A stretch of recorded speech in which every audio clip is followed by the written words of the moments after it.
playing fullback up there, and I saw you in the weight room and watched you work out in the weight room. If you were strong enough to pick up the whole weight room. I wanted to fix it, and our running back coach didn't take the biggest mistake we ever made. The Martin Houston Show with national championship winning fullback Martin Houston, giving you 1 hour of intense, hard-hitting analysis from an insider's perspective. It's time for the Martin Houston Show on your home for Alabama sports, Tide 100.9, and streaming on the Tide 100.9 app.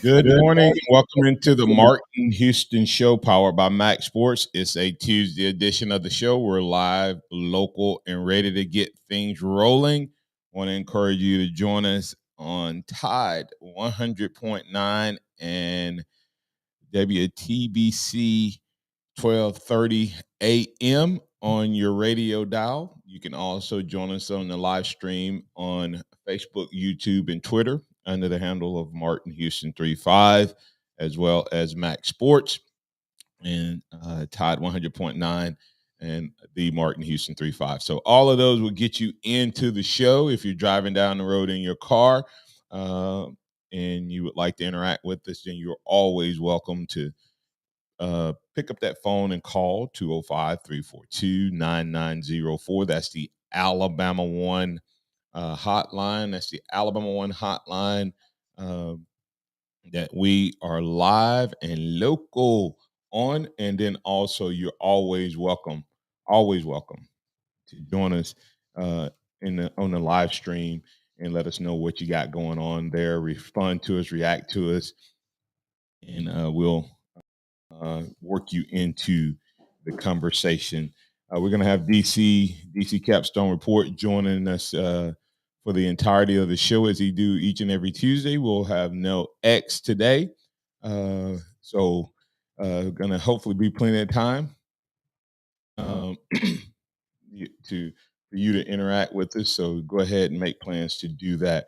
Remember that this is a day that the Lord has made, so let's rejoice and be glad in it. Take some time today to notice someone, love someone, serve someone, be the difference you want to see in the world today. Good morning, DC. How you doing, sir? Good morning, Martin. Doing great. How about you this morning? Doing well, DC. Working through getting everything that anytime you have a new equipment, they did some upgrades on me, so I'm having to relearn a couple things on my side of the ship. But I think I got everything working this morning for the most part. So we'll see how it rolls. Y'all let us know if we deliver a good product this morning. So it's all on you, DC. Well, I'm ready for the challenge. I hope I'm ready for I can tell you that it definitely helps when the Tide wins to make the product on Monday through Friday a little better. That's for certain. Yeah, so we'll talk today. We'll run down a similar path, just based on how this show rolls out. Similar path to what we did with Kennington on yesterday. We'll we'll have our talk with you a little bit about your good, bad, and the ugly. We'll talk about what's happening in terms of maybe your turning point. What you thought was a turning point in the game. We can look at mid-season grades on the players and the coaches if you want. And then we can also talk about homecoming coming up, chance for hopefully Alabama to work on some things that I think are still missing from this team.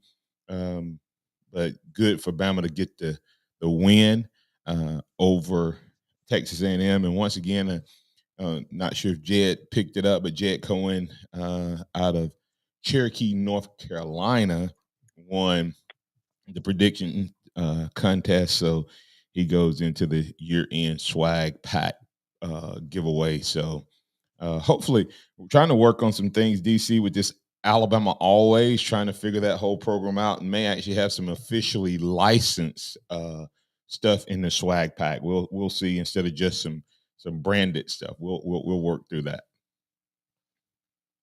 So DC, as we roll into today, I guess let's instead of starting with the good, bad, and ugly, several things in that game could be viewed as turning points.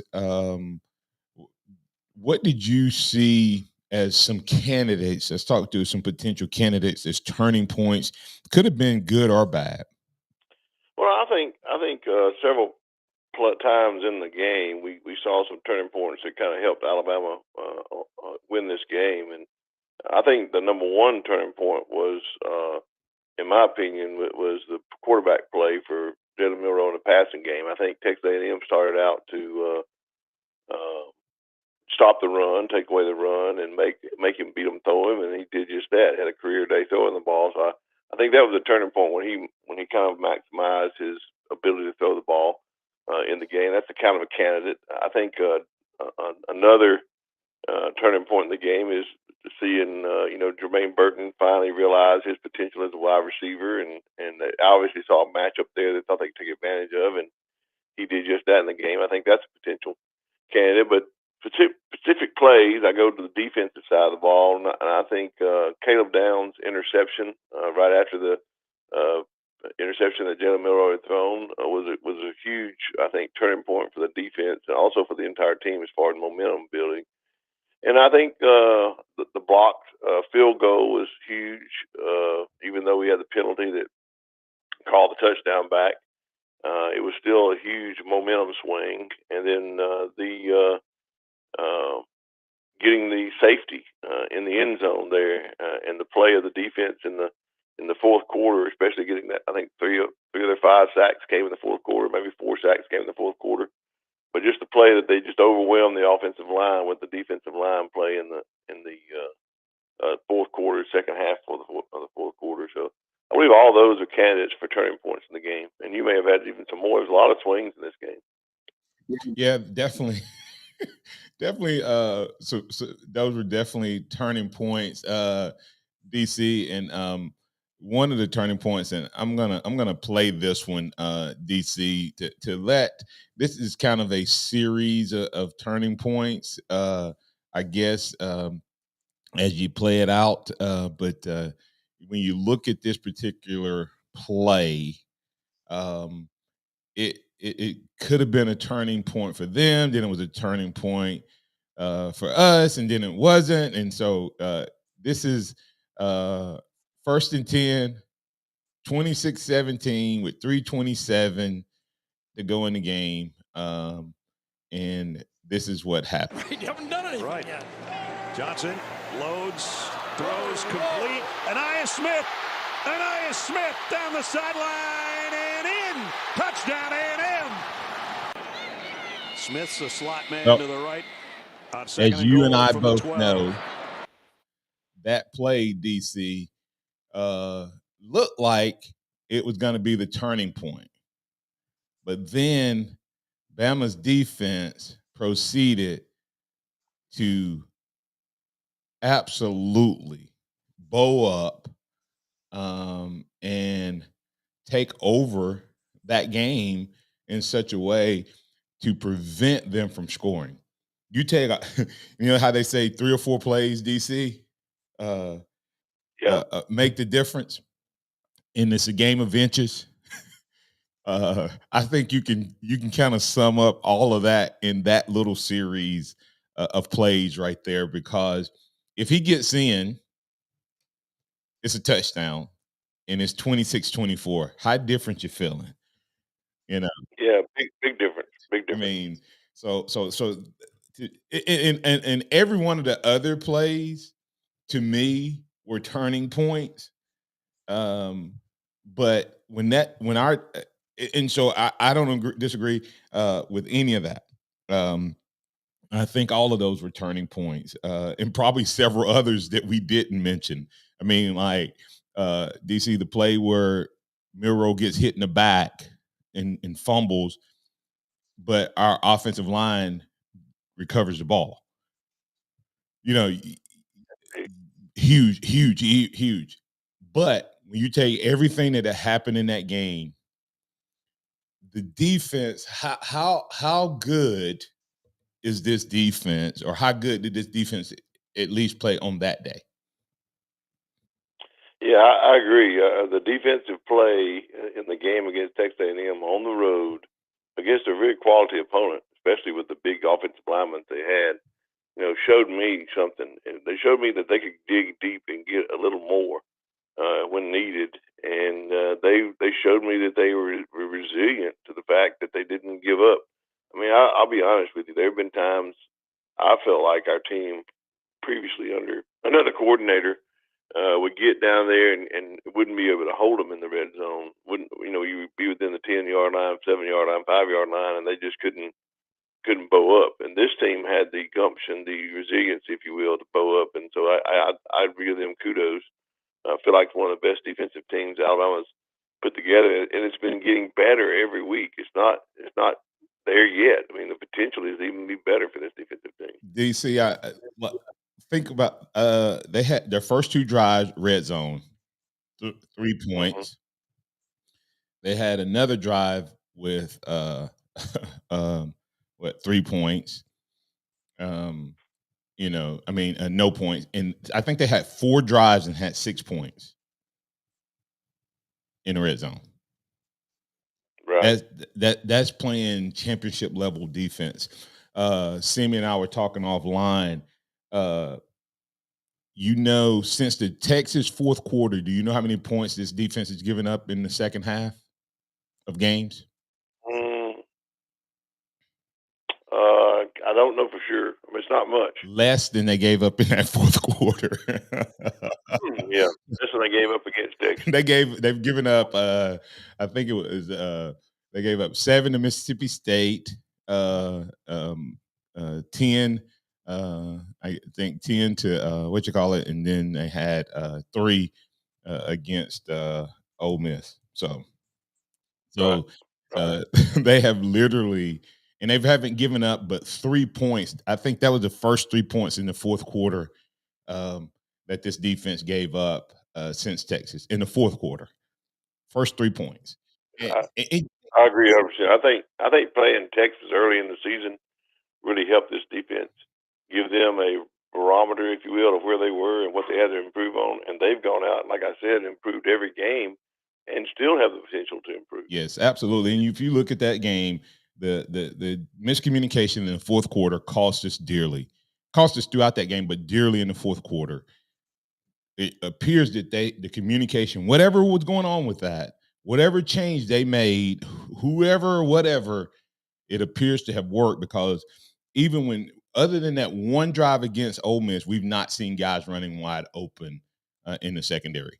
We'll be back. We'll keep the conversation going. If you want to get in on it, the Alabama One hotline is open, 205-342-9904, 205-342-9904. We have DC Capstone Report on the line with us today.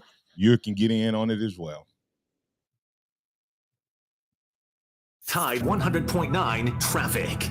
From the Townsend Nissan Traffic Center, we got a wreck. 2059 westbound is at the ramp onto Covered Bridge Road. That's exit number 86. Major delays on 359 southbound at Skyland. We're hearing it may be construction. We're not sure of the reason. If you see other conditions, please give me a call, 205-886-8886.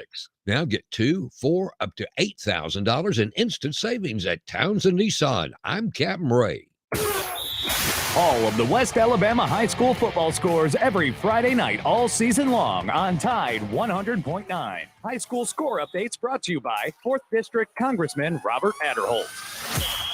Join Tide 100.9 this Friday from 12 to 2 for Fridays at the Free. Come see Lars Anderson and Matt Coulter for Big Noon Sports live at Innisfree Irish Pub, Tuscaloosa's best bar for 25 years and counting. Innisfree's Irish Pub has delicious pub food with an Irish flair. Come have the Innisfree Lucky Lunch, a delicious meat and 3, while Lars and Matt get you ready for the Bama game this weekend. Fridays at the Free, every Friday during football season with Tide 100.9 and Innisfree Irish Pub, located at 1925 University Boulevard, downtown Tuscaloosa.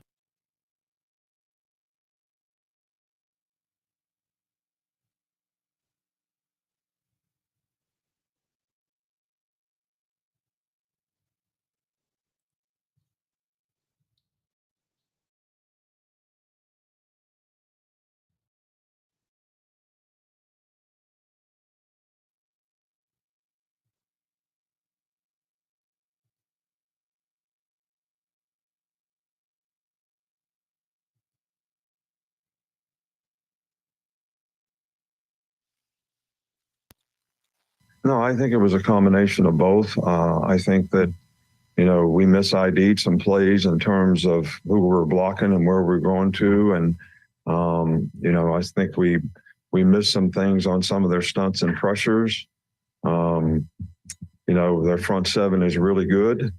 And we had some other plays that, if we finished blocks, we'd have had much more productive plays. So we got to do a better job of finishing.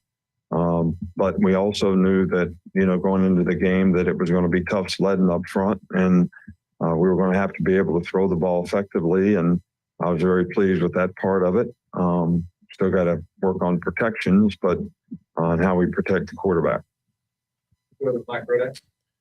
That was Coach Nick Saban talking about the lack of the running game. I have some disagreements on parts of what he said, other than the fact that we couldn't run the ball. And we'll get into that. But before we do that, have to pay some bills. I want to thank all of our great sponsors, including Alabama One. Alabama One, go check them out, alabama1.org. We have 20 physical locations to serve you spread throughout the state, ranging all the way from northeast Alabama to south west Alabama, Cherokee County, all the way down to Bruton, Alabama, and everywhere in between. And we invite you to stop by one of our branch locations somewhere near you. And if you can't get to one of the branch locations, just go to our virtual branch via alabama1.org or that app that you hold in your hand, the Alabama One app, and you can do all your business there. We'll be glad to help you. You can still get all the loans, make the deposits, open the accounts, and get entered to win the big getaway giveaway that will end at the end of this month. We're going to be giving away that $5,000 vacation packet via gift card. So go ahead and make yourself a winner. That's alabama1.org. Alabama one together. What's your one? All right, DC. I'm going to let you respond first to Coach Saban and his reasoning behind the run game. Yes, Texas A&M wanted to make us one-dimensional. Yes, they did. And I would have to say successful. Virgil Williams brings up a point. He says, I keep hearing people say how Reese really stepped up in this game as an OC because we threw it so much. I just don't see that. All I saw was his inability to help out his quarterback and use his talents. We had 0 QB runs, 0 running back runs, off tackle or sweeps, no screens, and never move the pocket. Reese has got to make a change in philosophy to help our offense get better. I'll let you respond. You can talk about what Virgil said. You can talk about what Saban said, or just give your take on our inability to run the ball in our OC. Well, I understand what Coach Saban's saying. I don't think he's going to say anything bad about any of the coordinators at this point in the season. That's not his MO. That's not what he normally does. But I disagree with him to some extent. I agree with Virgil Williams to some extent. Here's my take on it. We didn't come out and commit to running the ball in this game. We came out and ran one play in this game in the running package. There was no creativity in the run game. There was no commitment to run the ball in this game. There was no moving the pocket to run the quarterback. There was no screen passes. I think they threw one screen in this game. This game was very successful to a screen pass. And then I guess the one thing that jumps out at me of all the things when I'm talking about offensive coordinator is on the play that Milroe threw the interception. We run a fake on a running play that we've never established that we would run. We ran it the first drive. I think it was the first drive or the second drive of the Middle Tennessee game. May have been this first. Yeah, I'm talking about in this game. We had not established it in the Texas game that we would run that play. We hadn't established that we would run it all year, much less the No, we hadn't. So we fake it. We fake a run. A fake is supposed to be something that the safety will bite on. The safety wouldn't bite on that play because there was no reason for him to. We'd never run it. He'd never seen it before. He'd never run it before. So we fake a play, he got nobody's attention, and especially the safety's attention. He goes back and intercepts the ball in that situation. Now, in another situation where we had run that play twice before already in the game, maybe 3 times we've run it in the game, and then we come back to it there and then throw it deep, then that guy's probably a touchdown. That safety's not in position. He's already took a step forward when that play is going that way. So that play works if you actually use it that way. But I don't think our offensive coordinator did anything in this game to help our running game or help our quarterback in the passing game, play action passing game, because you've got to establish the run before you can play action pass. So I don't see the dedication to the run. I know Texas A&M was going to be good, stopping the run. They have good players, but we can still run something other than a straight up the middle play, and that's what we ran each time. I agree we need to run more. If we're going to dedicate to run the ball, we need to show some creativity in the run game. And I know we have more plays than that one play in our playbook. I would think. DC, two things. One, you're saying creativity, and I'm going to change the word. I think I know what you mean. We don't need we need to get something else before we even get to creativity. We need diversity. And how about some diversity? Yeah. And I'm going to come back to that. But to that specific play that you're talking about, that wasn't third down. No. They had seen something that made him call that particular play. Be patient and run it. Like literally, just think what would have happened if he had pitched that ball and then came back the very next play and made it look like the same play. If you go back to last year's touchdown to Jermaine Burton on the last touchdown that Jermaine caught Saturday, that quick slant, it's a skinny post, quick slant, whichever way you want to call it. It wasn't a full slant. I don't know what they call it. But last year when we came out, he faked it to Jameer. I mean, we ran it to Jameer. Jameer had like a nice run. Boom. We come back with the exact same action. And he pulled it and threw the quick pass to Burton. Boom, touchdown. If we do that in that play and come back to it the next play, it would have happened. It would have been a touchdown. And so, that's the type thing. Like we need some patience in the run game first. And here's the thing. Either way, the next time they can still coach him up on that play, because the reality of it is, DC, and this is where you make your quarterback better. He saw that. If he throws that ball just a little bit further, the DB can't get there. And Nyblack was running away from him, but he threw it kind of to the inside of him. So that's growth opportunity for Milroe. Even though it was a good play, they saw something, or he has to line it. He just can't. He kind of got caught in between. Too much air and not enough distance, and that's why that was able to be cut off. But back to the creativity versus diversity, okay?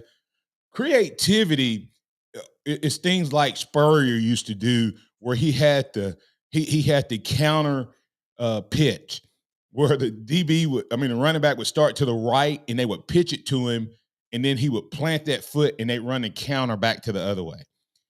Creativity is, you're running and look like a pass, and you do like a underneath handoff or a shuttle pass or we just need diversity. We just need to run something other than guard right, guard left, up the center's butt. We didn't run off tackle. We didn't run a power. We didn't run a lead. We didn't run a sweep. We didn't run anything. I don't even know if we had read. It wasn't even read option. That was just a zone. I mean, that was just a give. And that's what's my frustration is when you sit here and talk about Texas A&M run defense, They didn't have to play run defense. They played pass defense and tackled the running back on the way to the quarterback.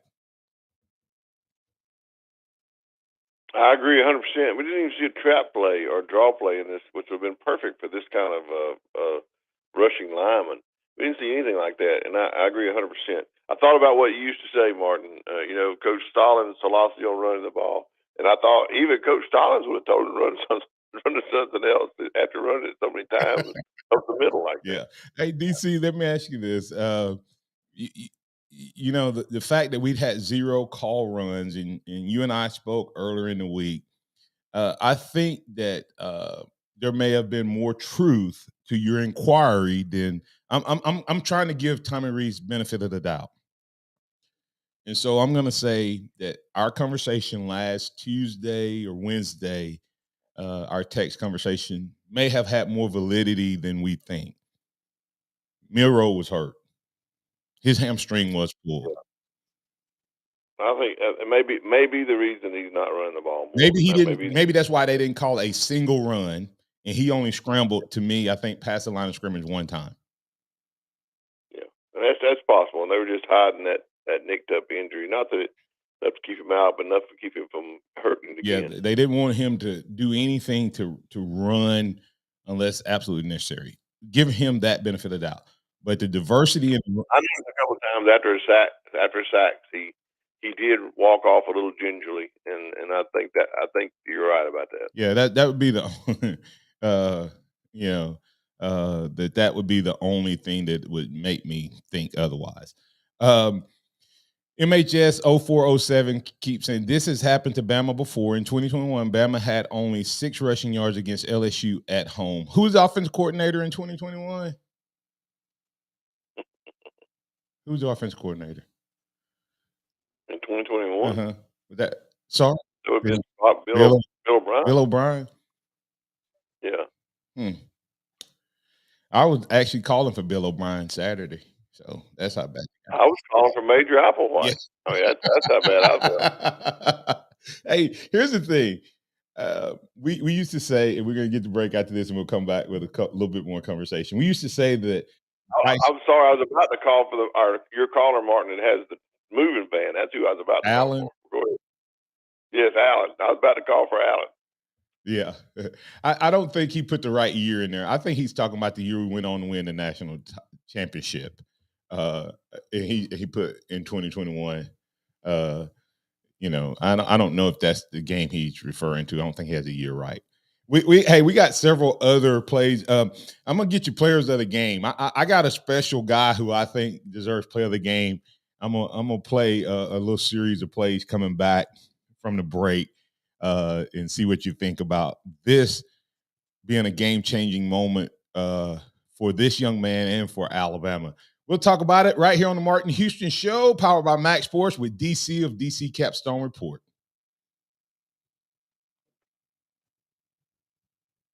Tide 100.9 traffic. From the Townsend Nissan Traffic Center, we still have a wreck on 2059 westbound. This is at Covered Bridge Road exit. The delays on 359 are easy. If you see other conditions, please give me a call. Now get $2,000, $4,000, up to $8,000 in instant savings at Townsend Nissan. I'm Captain Ray. A lot of Canoli's energy started to bounce back.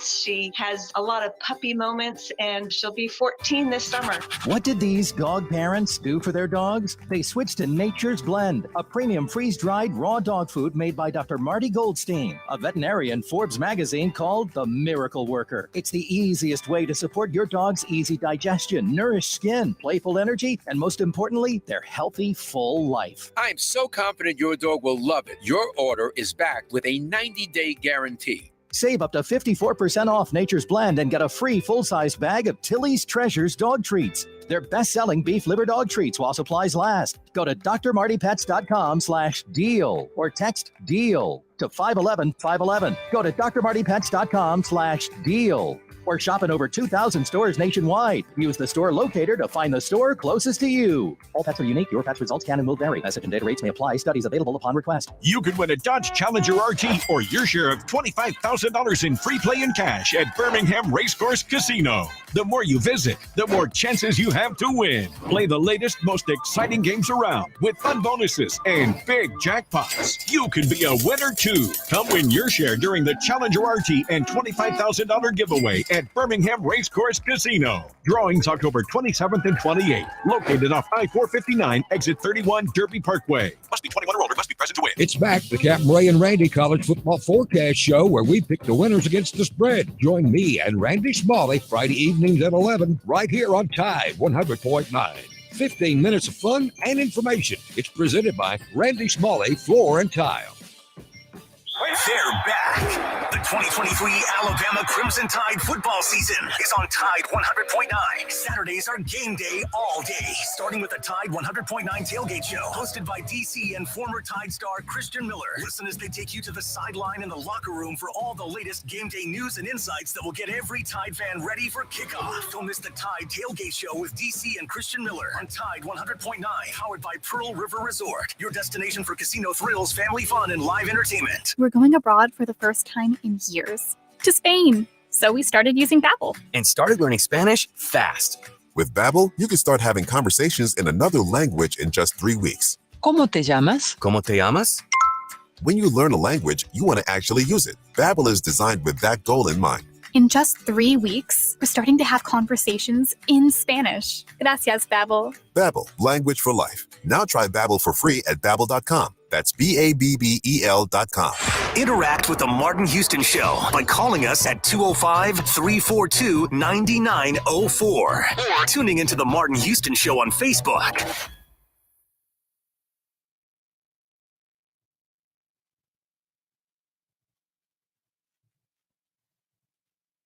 In trouble. Welcome back into the Martin Houston Show with Martin and Xavier. We don't have Xavier today, but we do have DC Capstone Report on with us this morning. So, DC, before we get into, I think was a potential player of the game, CJ Watson and others are talking about improvement in the O-line play. What were your takeaway from the O-line? I thought we did show some improvement in the O-line play. Now, you got to take away the pre-snap penalties. I thought that was a bad part of this game, but the pre-snap penalties were caused a lot by the noise. I've been in that stadium. You can't hear the person sitting beside you. The noise is so loud. So I understand that, but I think the offensive line play, if you take away those pre-snap penalties, was really improvement. And I like the insertion of Jaden Roberts, number 77. I think I mentioned it to you during the game. Just love the passion that he played with and the nastiness that he played with and moving the people along the line of scrimmage. So I thought there were several times we got a really good push on some really good hefty defensive linemen, especially in the fourth quarter. And I was very pleased with the pass protection. I think Caden Proctor's made some improvements. We still let some runners in, but it was usually a back not picking them up or a back being occupied by another blitzer when it was a hot route that didn't get picked up. So I think it was improvement. I agree, but you and I probably disagree on the pre-snap penalties. I think everybody plays in stadiums that are noisy. No one has 9 penalties. There's more going on, DC, than that. A couple you can give to the noise. The rest is something that's going on. Either it's officiating that is targeting us. I mean, it could be that because you go back LSU, Tennessee, Texas A&M last year. Go back and look at all of our double-digit games. They're all on the road. Okay, and you can say that's all noise, and if that's all noise, then we need to figure out what everybody else does on the road. That's my opinion. But I also think, DC, we have trained our offensive linemen to be this big running team, and we bragged about all these big bruising guys, and we don't use them that way. We're asking them to pass block, more than we are to run block. And I think they're slower. It's just what it is. and the defensive linemen are faster. And Alabama used to cause people to get more pre-snap penalties because they were quicker and more athletic on the defensive front. We're now the victim of that. I think guys are cheating a little bit. That's why you get pre-snap penalties before the snap. Either your coaching don't know how to teach you that, the officials are targeting you, or you're trying to get ahead. You just can't block that guy in front of you. And I hate to think that the last one, but I think that's some of it too, because that's where we struggled in the pass game. So, and what do you do in that case, DC? Hey, how about running some screens and some draws and some run plays? Screens and draws help your lineman out. I mean, I'm telling you, it's all right. Speaking of that, give your OC a grade. I don't think I ever let you do that. For the season or for this mid-season grade. D. D. Just D.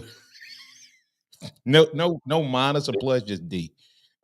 You know, and the only reason I didn't. I could have said a C minus, but D is what I expect. But when you add the Texas A&M game in there, I'd say a D. The only reason I don't give him a failing grade is we have seen Milroe grow as a passer.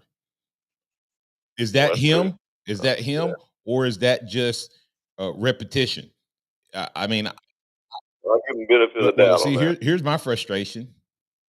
I think we could have saw this 4 or 5 weeks ago if you make him the starter and give him reps all summer, and get the timing down with the wide receivers instead of this whole, hey, we got 3 guys that may be the starter. I mean, reps matter. Real quick, reps matter, DC. And I don't know if you saw this at the NFL level. And Chris Collingsworth, isn't that his name, that does the Sunday night games? Used to play for the Bengals. Yeah. I love he's one of my favorite analysts because he does a really good job. He said he was calling the Dallas and 49ers game, and he compared Trey Lance, who came from North Dakota, to Brock Purdy. He said, guys, Brock Purdy played 40-something games. He said, the dude has had his reps. Everybody goes, oh, who has the biggest arm? Who can run the fastest? Who can make this throw? Who can make this throw? He said, who has learned to process information because of repetition? You can't manufacture processing information. I don't care how big your arm is. I don't care how talented you are. You have to learn to process information. What has happened? You can't fake timing. Brock Purdy doesn't have the biggest arm, but neither did Tom Brady. But those dudes repped and they got the playing time. You look at the timing that's beginning to happen in this game, and you kind of project forward. If he continues to grow like he has, he could be a really, really, really good quarterback by the end of the year. All right. DC, I agree. DC, this could have been a monumental problem for Alabama had Superman, I don't even know what to call him, had not come to the rescue. But listen to this play right here. End zone to punt. Great punt. This time he got a hold of it. Holy cow. And Aya Smith goes on the other end. One hop, the 23. One man misses. And now more do. And Aya Smith heading to the edge. Smith down the sideline. And Aya Smith still on his feet. That's what he is so dangerous for. And he just ripped off another long punt return. Great place to set up shop. DC, when you look at that particular play, DC, that play could have been even more game-changing than it was, because we know quickly after that they got their touchdown, right? But how concerned were you? Because up until that point, they had lived on our side of the field. And I was like, oh, no, our punter's gone. Who's going to be our punter? Who's going to step in? Oh, my goodness. And Reichert delivered immediately. I mean, he came in, and you just look at that and go, he has to be one of the candidates. You're not going to think about it, but he has to be one of the candidates for players of the game. Yeah, no doubt about it. I think what we have in Will Reichard, we underestimate. He doesn't get the kudos that he needs. I mean, he is by far what I would consider the best kicker in football, place kicker, and kicking it in the end zone, keeping it away from people. But to come in on the spur of the moment and punt the ball, I know he practices it sometimes, but we're talking about now there's something else that you have to do. And against a nice rush and against a raucous crowd, and he comes in and hits one and does a great job of it. And then it doesn't get him off of his game on kicking the ball. You don't have him punting for a reason, I would think, because he wants to concentrate on kicking field goals, but that didn't bother him when he had to come in and punt. So I was very, very impressed with him. I would say you're right. Superman title on him is really good. Another key game. I mean, don't forget, he laid it down at the 1.5, 2 yard line, and that cushion ended up being what made all of us breathe a little easier down the stretch as he set up the safety. He did. So he did. Absolutely awesome job by him. Who else did you have for players of the game? Well, I look on the defensive side of the ball, and I could have picked a lot of folks because there were so many of them that did so well. At one point, I see a picture of our defensive line rushing the quarterback, and the center and the guard on Texas A&M are laying on their backs. They've just been pancaked and rolled over, and that, to me, gives the epitome of how good the defensive line did. But on that defensive line, I picked Tim Keenan. I think he had his best game by far as a Alabama football player, just really bowling over some of the players. So Tim Keenan was my defensive specialist in this game. Yeah. I had Will Reichard as my special team specialist, just like you did. I thought he was the best on special teams. Yeah, and I like I said, I had him up for overall for that game because he just, I mean, field position is so huge. And if we are not able, I thought, man, they have been living. And if we don't flip that field a couple times, it's a different game. The plays you can call from your 50 versus the plays you can call from your 20, from the 50, not your 50, from the 50 versus what you can call from the 20 is totally different playbook. And they lived in their wide open playbook. And we still stopped them in the red zone in that first half. Second half, they had to go, and they just couldn't do it. And so coming back on, go ahead, real quick. No, I said that's right. You're exactly right. Field position was huge in this game. Coming back on the other side, we'll wrap up the conversation. We'll get your thoughts on a couple good, bad, and ugly, and we'll talk about Arkansas and anything you may want to share, DC, that you want to get off your chest as we wrap up this Tuesday edition of the Martin Houston Show, powered by MaX Sports. Tide 100.9 traffic. From the Townsend Nissan Traffic Center, we still have a wreck on 2059 westbound. This is a Covered Bridge Road exit. The delays on 359 are easy. If you see other conditions, please give me a call. Now get $2,000, $4,000, up to $8,000 in instant savings at Townsend Nissan. I'm Captain Ray. Here's what's trending on the Tuscaloosa thread. Good Tuesday morning. A toxic chemical linked to cancer is on its way from Wisconsin to West Alabama. The forever chemicals, called PFAs, are being shipped to the Chemical Waste Management Hazardous Waste Facility in the tiny Sumter County town of Emil. More than 38,000 gallons being trucked to West Alabama to that facility near Livingston. Questions are being raised about the shipments to a majority poor Black community. Click TuscaloosaThread.com for more local news. Don Hartley, Town Square Media, Tuscaloosa. This month at Pearl River Resort, we're giving away a Curtis Stone cookware set. This 6-piece collection includes everything you need to cook up your favorite fall recipes and game day classics. Earn points Fridays and Saturdays in October to receive a unique piece of the set each week. Score big every time at Pearl River Resort. Must be 21 or older to play. Finding great candidates to hire can be like, well, trying to find a needle in a haystack, but not with ZipRecruiter. Its powerful technology actively finds and invites qualified candidates to apply to your job. So while other companies might deliver a lot of hay, ZipRecruiter finds you the needle in the haystack. See why 4 out of 5 employers who post a job on ZipRecruiter get a quality candidate within the first day. Try ZipRecruiter for free at ZipRecruiter.com/free. That's ZipRecruiter.com/free. A lot of Kanoli's energy started to bounce back. She has a lot of puppy moments, and she'll be 14 this summer.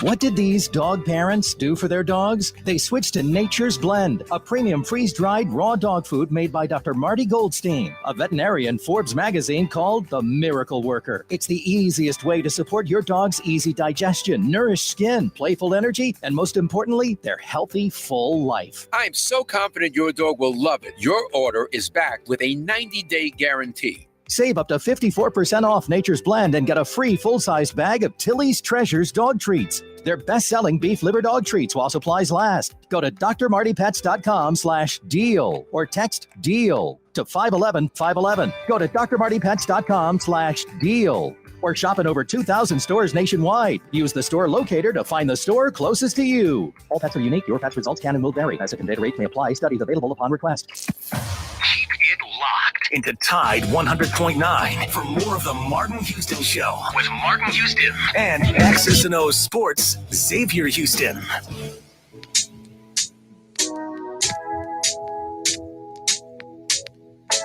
Into the Martin Houston Show with Martin and Xavier, powered by MaX Sports. It's a beautiful, beautiful Tuesday morning. We're live, local, and got things rolling. We got DC on with us. In DC, we have a couple callers that I want to make sure I get to. We asked them to call, and I had overlooked them. So let's get Todd on first. Todd, you're on the line with DC. What's on your mind, sir?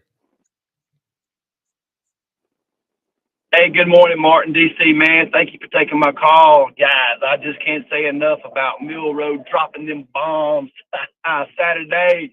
Hey, shut all them folks up about, how he can't pass the ball, man. And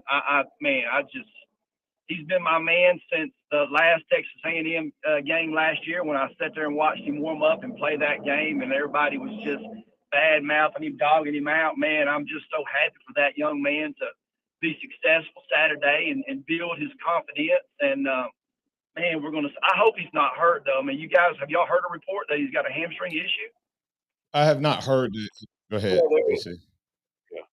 Well, I would not heard a report. Nothing's been done official, but there was issues on Wednesday's practice that from people that I know on the inside, they indicated that he left the field for a time to get some treatment on a hamstring, and then came back and played the rest of the practice and practiced all day Thursday and played the full game on Saturday. So maybe not an issue, maybe just a tweak, maybe just a pain or something that they experienced. But I think they just they don't want it to morph into a big issue. Absolutely. Anything else you got, Todd? Man, and that left tackle, I don't know what it was, the reason why he got pulled out during that game. Maybe it was the attitude adjustment. Maybe it was a attention getter. Let him know, look, we don't care where you come from, how big you are, how bad you think you are. We got somebody that can back you up, and you can't get it done, brother. And he came back in and did a lot better. So, man, I know I've been hard on that young man. So I know he's gonna do great things at the University of Alabama. So I'm really hoping that he continues to get better in the game. I agree with that, but I still think the other guy's better. I mean, I'm just being real. I think we're better offensive line with Pritchett than we are with Proctor, but that's because Proctor's young. That's the only reason. Yeah. Thanks, Todd. I think the only reason that Pritchett didn't take the starting job at the beginning, Todd, was that he was injured. I think that. And I've never thought you lose your job by injury, so I think Pritchett is the better starter. We'll see what ultimately happens. Thanks, Todd. Now we have Philip. Philip is you're in with DC Capstone Report on the Alabama One Hotline. What's on your mind, sir? The punting game. I want to see what you guys know about burn up and who can step in to help out, and so they won't have to use Rijkaard for every single kick. The reality of it is, you have to think that's really not that many kicks. I think as long as it don't mess up his swing on his field goals, I mean, I don't think you have to worry about Reichert in the kicking. That would be my only concern, Philip. It's sort of like if you baseball player, if he ever starts swinging for the fence versus just swinging to get hits, that leg swing, I guess it could throw it off. But you have to think. Hopefully, you don't use your punter more than 3-4 times a game, and hopefully you're scoring touchdowns and not field goals. So you're talking about 8-10 kicks, man. You know how many times those guys kick the ball during practice? I don't think that'll be an issue. The question is, will it throw off his stride or anything like that? Your thoughts, DC? Well, I hope Yeah, I so. agree. I think the only thing we're concerned about, Philip, is whether or not it's going to throw off his timing on his. Which I don't think it will, but because there are guys who do. I don't think it will. I think he's going to be fine. What else you got? Yeah, well, I hope the running back situation. I've been harping on this all year. One thing you do get with Tommy Reeves that we haven't had in the past, going back for many years, it looks like with Reeves it's a 1 and 2 back deal all year long. 22 we had Gibbs, Jace, Roydell, Jan Miller, and Trey got carries. 21 we had Robinson, Trey, Roydell, Jace, and even Demoy Kennedy. 20 we had Najee, Brian, Trey, Jace, and Roydell again getting carries. This year it's pretty much just Roydell and Jason. That's it. I would be. I don't know, and I'll let DC respond to this. Philip, I don't know if we're getting enough offensive plays. Our running game is so anemic. A lot of times, these guys aren't getting that many carries. If you go back and look at that, the top 2 guys aren't getting any more carries than the top 2 guys got before. It's just not enough carries to get to the third and fourth guy is what my concern is. And I don't know. That's what it appears. Sometimes what appears to be the case may not be the case. But if we got more production in the running game, maybe we would get to those guys. But I could be wrong. DC, your thoughts? I agree with that to some extent, but I also think there's a difference of philosophy. I think the difference is that we're not committed to running the ball. Therefore, we're not getting enough carries, so we're not getting to the third person. But again, I think the focus is on passing the ball, and they don't have confidence in the third and fourth running back to pick up the blitzes. And so I think that's the reason that you're seeing the 2 running a lot. I think again it goes back to we're not committed to running the ball. And I can't say that I haven't seen the other 2 block. I've not heard. I heard that in the spring they both were able to pick up blitzes and stuff like that. Never. You go back to the summer, and we were told the running back room was the deepest it's been in a long time. So what happened? I don't know. What else you got, Philip? That's it. We are where we are. So hopefully keep doing well. All right. Thank you, sir. Appreciate it. Yeah. And Virgil pointed, I said, we're not putting games away to allow the backups to play. DC, anything you want to say? Any closing thoughts on Saturday's game, and then your thoughts and score for Arkansas? Well, someone want to get off my chest, I guess. You said I could do that, and really, I don't want to. I hate to harp on this, but you alluded to it earlier, and I really believe that the officiating has been a little biased toward Bama during these games. There were several calls in Texas A&M game. The cheap block, the blindside block, which was the blindside block rule was definitely not put in place to stop that little push. Well, he wasn't blindside because blindside means you turn back. He was running side beside him. Running side by side him. And so that was not a blindside block. And then when Chris Braswell just touched he barely got his fingerprints on the face mask of their quarterback, and it's a passing a 15-yard penalty for hitting his head. When they slammed Melrose head with their hand several times, they didn't get called for a face in the head of the quarterback. So I mean, those things are blatant, and it's getting worse and worse. And like you said, I think every time we go on the road, we're gonna face that because now we have been tabbed. We've been tabbed as a team that scores a lot of penalties. And perceived running quarterbacks do not get the same protection as pocket passers. I'll leave it at that. Yeah. I agree. Mark John. Yeah, I think it's a little tough. Yeah. You know. And Mark John said there were penalties called for pre-snap movement Saturday, and on the replay, it didn't look like anyone moved more than one time. DC, what's your thought? A lot of times they were moving. Texas A&M was moving, and even the announcer said, "I think they drew them off that time." The defense can Well, move. they called it Defense Alabama. can move left and right before the snap, but I think they were also, because it was a silent count, they were saying things, and they can't do. What you can do is you can move and shift, but you can't simulate a snap count when you move. And I think that's what they did a couple times. That time we got the 3 in a row. I think their movement and their noise is what was going on there. What you got for Arkansas, and then I'll let you tell us who supports you. Well, coming up against the Arkansas game, I think it's going to be a perfect game for us to establish the run. If we will run more than one play up the middle, I think it's a good time for us to do that. Arkansas does not cover the run well. They don't do a good job of that. I think on the offense we can really run the ball, and we can really do some play action passes in this game that's going to really get some deep shots. So I expect us to really have a good deep threat in this game. A lot of explosive plays, a lot of good running the ball. DC, we need to put some stuff on film for Tennessee and LSU to practice. Yeah. If we don't put it on film, if we don't give them some running plays to look at, it's going to make it a longer day. Not that we can't win those games, but it's going to make it a longer day. We need to make them respect the deep ball, the play action pass, and a diverse running game. Agree with you on that. Tell us. I mean, we got to do that. And defense, I think we just got to really, really watch. Don't let the quarterback beat us. He's hard to bring down. As long as he doesn't extend plays on third down, we get off the field. I think our defense. All right, what's your score? Alabama 42, Arkansas 21. All right, got about 30 seconds. Tell us about your sponsors real quick, D. Well, RollTideBama.com, FreelancePictures.com, some of the best websites for Alabama content, especially for homecoming. He's going to have some great pictures up there, so Lance does a great job with that. And as always, I'm able to be on your show for Karen Cottingham, Realtor with the Williams Group right here at Keller Williams in Tuscaloosa. For all your real estate needs, reach out to Karen Cottingham, 205-887-4008. All right, that's DC Capstone Report. He joins us every Tuesday to help break down what we got. Go check his podcast out at DC Capstone Report, DCCapstoneReport.com, and you can hear more about what he had and his key takeaways and players of the game.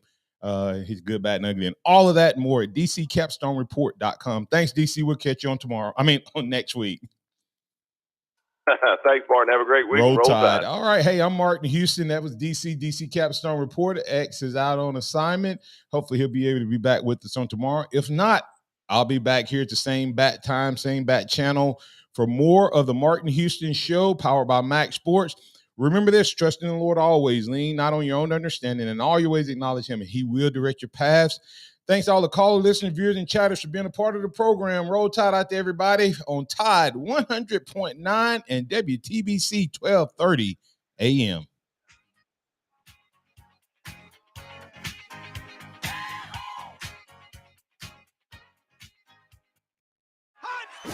Thank you for listening to the Martin Houston Show on your home for Alabama sports. Tide 100.9 and streaming on the Tide 100.9 app.